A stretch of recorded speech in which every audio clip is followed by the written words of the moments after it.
I'm gonna be perfectly honest. I kind of messed up. I forgot to record the audio for this video. So what you're seeing in the background right now is some gameplay while I go over some stuff that I don't know when I said this in the video, but it's a little disclaimer. So in this video, I went over the M4A1 and the M16, and I listed a few guns that I'm not going over, and I'll list those right now. The M4 Urugi, the MK18, the 416, the Virtus, and the Rattler. And the reason I'm not going over those is they work the exact same. So yeah, I'm just gonna do this whole video over. So I'm outside right now. I have one more thing to say. The reason this video is so long is because, well, I'm a bit of a yapper. I do have some ADHD, and I mean, that just, sometimes I struggle with my words. So yeah, please keep with me through the video. I'm sorry. So, I probably put an intro in, but, you know, yeah. So let's redo this video.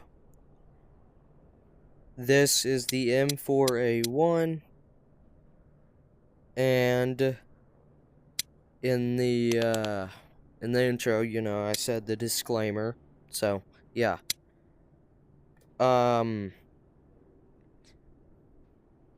Yeah. Let's just get to it. So, the first thing is you're mounted with a laser and a flashlight. How do we use these? You might be wondering. You grab the foregrip with whichever hand you're non-dominant on, which I'm right-handed, so I'm gripping, you know, the trigger with my right hand. But anyway, we grip it with our left and we press the top trigger for the flashlight. And then same thing for the laser, but instead we'll use the bottom button. If you're like me, you're going to use X since it's your left hand, but if you're left-handed, you're going to use A. And I mean, this thing's pretty dang accurate unless you're like super close. But anyway, this is the charging handle. You grab it with the top trigger, and you hold it, and you pull back. How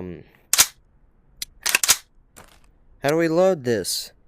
We grab our magazine, we insert, and we pull back on the charging handle. Once we let go, a round is chambered. Now, I know in some video games, you know, they put the mag in and they rack it even though there's one in the chamber, but this is realistic. Once there is one in the chamber, you do not have to rack it. So when you do that, you just waste the bullet. But yeah, that's how you chamber a round. This is the fire select. Now if it's pointed backwards like this, that means it's full auto, meaning it does that. If you hold the trigger down, you know, it shoots it shoots over and over. You get what I'm trying to say. But when it's facing upward, like that, that means it's semi, meaning each trigger pull is one shot. So, how do we use the fire select? If you press the bottom button, which for me, A, since I'm right-handed, it changes the fire mode.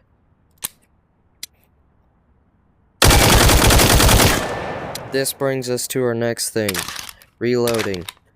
So, on the M4A1, well, a lot of rifles actually, you can press the top button, which right-handed, it's B, and we insert magazine.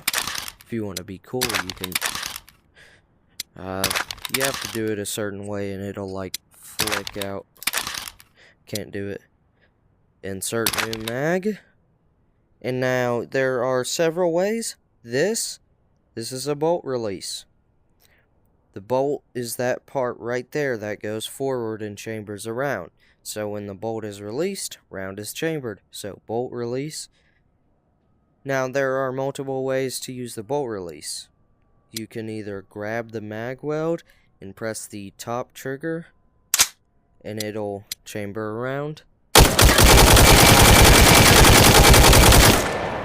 Or you can slap it, hit it, either way, whatever you want, but I just slap it like that. And you cannot hold the bolt open unless you are out of ammo. And then the final way to reload is just doing like how we started. And I mean, this is faster to some people because I mean they might struggle with hitting it. They might have, like me, Quest 2 controllers and worry about hitting the rings, which I mean you shouldn't if you're doing the right thing. But best way of hitting the bolt release, in my opinion, is like going forward like this. It gives you momentum, so you can like, yeah. So I guess that is the M4A1. Oh yeah, quick disclaimer. You can hit the bolt release. If the magazine's in there, you can hit the bolt release on a surface and it won't come back out. So be careful of that. Because, you know, then you're gonna have to wrap it. I need my bullets. I need I don't know what just happened there, but yeah. M4A1. Beauty. Actually, my favorite rifle.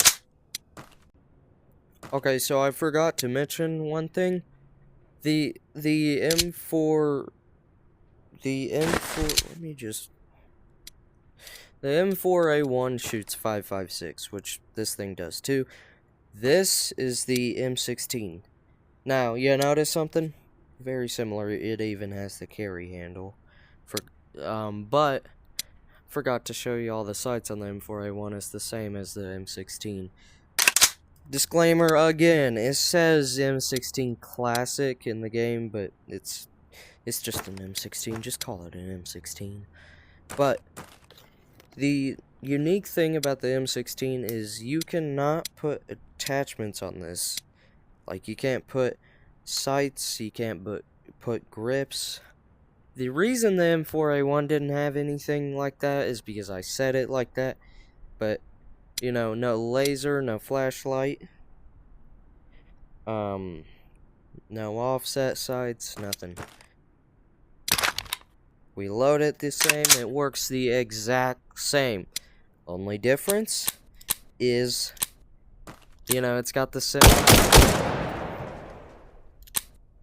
Has no full auto, but it has a 3-round burst.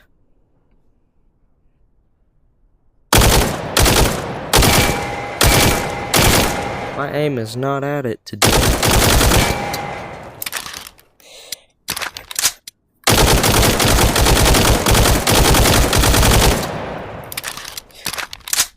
With every trigger pull, watch. Look. If you can see well, I pulled the trigger once. But I forgot to mention this too. That sounded like cool. These they both have 30-round mags. So yeah. And this is my first video. And this is my first video out of this. That stick drift was awful. This is my first video out of this series I'm gonna start. And if you're wondering what the series is going to be, there's my pistol. It's basically gonna be me showing off how to work all the guns, utilities, shoulder utilities, everything in the game, specifically the guns. And for my first video, I went light and just, I'm trying to do 2 guns a video. And if it's like LMGs where there's 3 guns in, the category, then I'm gonna do all 3. But I'm going to try and do column at a time. And the reason I did the M4A1 with the M16 is because, they're super similar, but is because the M16 is the only one in the first column that is any different from all the others.